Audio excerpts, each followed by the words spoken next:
News.mc on Monaco Info is brought to you by Monaco Legend Properties. Our exclusive interview with the personalities making the Principality. My name is Anastasia Shevchenko. I'm an anthropologist. I was born in Russia and I spent the first part, I can't say that it's the first part of my life, but I grew up in Russia and I studied in many places, including England, United States, Russia and France. I studied journalism as my main profession. I was a journalist, and then I wanted to make it more profound and I received a PhD in anthropology. You have to be geniusly interested in people, and that was linked to my profession as I'm an intercultural management expert. That's how I wanted to go further in this direction, and I received an education in anthropology because anthropology learns the society, people around, and what's between what's been said and what is done. So we learn how do people organize life around them and how do they live, in simple words. My PhD thesis was about Monegasque identity, and I was trying to understand these people, who they are and how this community, what strategies do they use to preserve themselves as they are, to evaluate with the world, but at the same time to preserve the sense of community and to be who they are. How do they understand who they are? What are their intuitions about who they are? I learned Monegasque people, and that was my first intention because I know that Monaco in itself has a kind of idea that it gives to the world, and this idea has not that much to do with the local population, and I wanted to understand how do they interact with this idea of Monaco. My idea was to study another side of the coin. It was quite difficult to defend it before the jury of 7 anthropologists from different universities of France. I've had in my commission people from Paris, from Aix, from Lyon, from different French universities. They have their ideas, and my duty was to defend my thesis because my thesis was showing a small community which is quite tightened, because in anthropology there exists a notion of imagined community. Anthropologists tend to think that every community is imagined. It's not that it's fake or it doesn't exist, but it means that people imagine themselves as a community in a quite an artificial way. And my aim was to show that it's not like this, it is working here. When I was making an analysis of this understanding, I saw that they see their identity. I've imagined it in 3 layers. The first layer, I've called it an archaic layer, the layer which is when the identity is tightened to the land and to the parenthood. Monegasque people, first of all, is Monegasque from Monegasque family. So it's tightened to the parenthood. I've had a lot of people who were saying me, I'm Monegasque because my parents are Monegasque. And this is tightened to the land. They have a real attachment to this small principality, which is very different from someone who just came here for 15 years ago. We can all say that we love Monaco, but this is a different type of love. And the third, which I put in this first archaic layer, which is super important, is Catholicism as a religion. The fact that Catholicism is a state religion, it forms the way things are done here, and we are all social constructs, and we are constructed by our environment also. And the very fact that Catholicism is the state religion, it has an influence on local laws. After this comes the second layer, which is inevitable. This is a narrative layer. It's how do people understand the reality? How do they understand what's good and what's bad? Narrative is not just the stories which we share on the market square. Narratives, it's the stories that define us, who we are. How do people explain who we are as Monegasques? And here comes attachment to the princely family. I don't want to say that it's a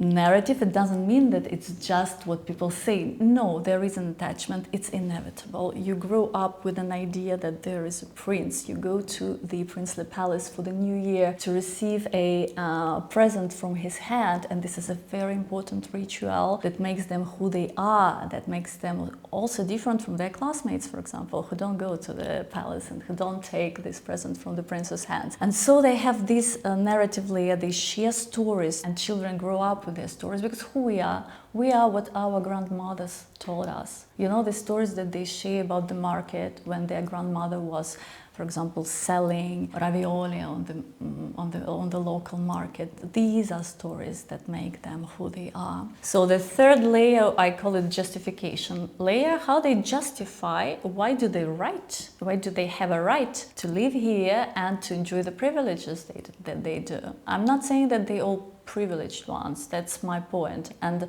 that's where we cannot find an agreement with, for example, my colleagues, which are absolutely sure that all Monegasque are privileged anyway, no matter what. This is the most complicated level, which takes also about 150 pages, and I will not go into details, but this is about the exact strategies of people. How do they justify why they should keep their privileges, why the circles should be closed. And I take the negotiation with the European Union as an example when these strategies go up on the surface.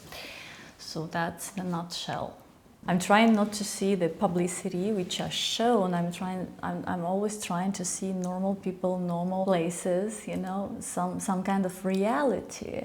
Because anthropologist is interested in the difference between what is shown and what is said and what is it in reality. The society which I learn, it represents only itself. That's it. It doesn't say anything about other societies in a similar condition or Monaco at large. No, I have a case study and I learn it. And this is the way of anthropologists.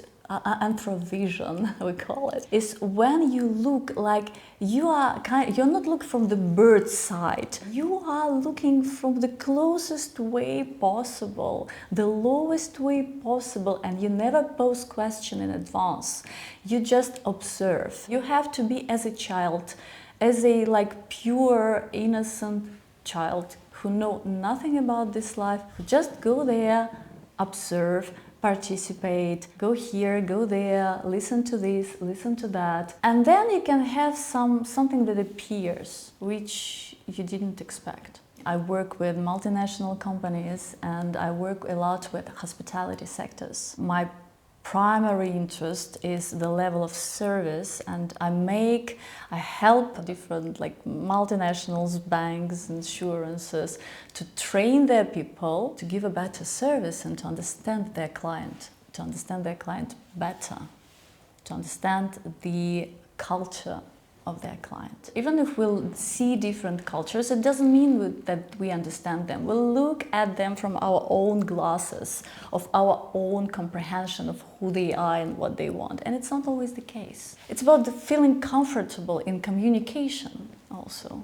I understood that Monaco exists when I saw it from the Roquebrune. I saw this small, wonderful something. It was late at night. I was coming from Italy and I saw this beautiful harbor and I really remember my first impression when it was extremely beautiful, and I felt that it's something very special. And I didn't see it yet. I never put my feet on the Monegasque terre. It was a kind of intuition which I had. And the first impression when the next day I woke up and I went to walk around, I felt that here everything is different. Before I came to Monaco, I have to say that I saw the whole Russia. I mean, you cannot find on the map a city which I didn't visit. I did it for work purpose.